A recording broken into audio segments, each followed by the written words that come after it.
Volkswagen's emissions cheating scandal reached a head Tuesday as environmental regulators blasted the company, announcing a settlement that could cost the German auto giant some $15 billion. WSJ reporters Sarah Randazza and Michael Spector write that Volkswagen has agreed to pay up to $14.7 billion to settle emissions cheating claims with regulators and owners of nearly 500,000 diesel-powered vehicles, a step toward resolving a significant portion of a crisis that sparked litigation and investigations across the globe and cost the company's CEO his job. In the Tuesday morning press conference at the U.S. Department of Justice, officials from the Environmental Protection Agency, the Federal Trade Commission, and the Attorney General's office admonished Volkswagen. For years, Americans have been buying Volkswagen cars thinking that their vehicles complied with the emission standards. But as Volkswagen now acknowledges, hundreds of thousands of those cars sold in this country were in fact pumping illegal levels of nitrogen oxides into our atmosphere.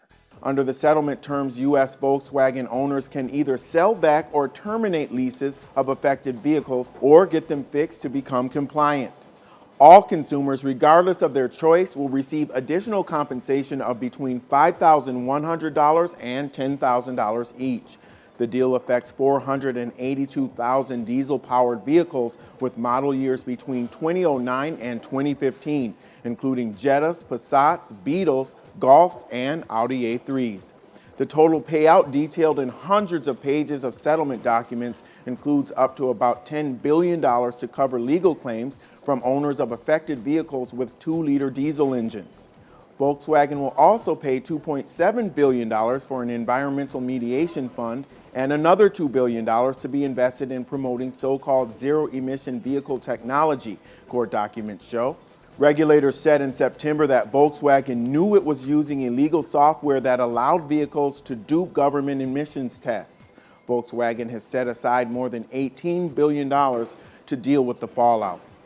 The software lets vehicles pollute more on the road than during emissions tests, emitting nitrogen oxides at 40 times the allowable standard, according to the EPA.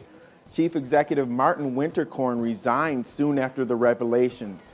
Volkswagen's negotiated settlement is the largest ever for an automaker. The settlement doesn't include other possible civil or criminal penalties that could later be levied by the Justice Department. As part of Tuesday's deal, Volkswagen must get 85% of the affected 2-liter vehicles off the roads or make them environmentally compliant by June 2019 or risk further fines.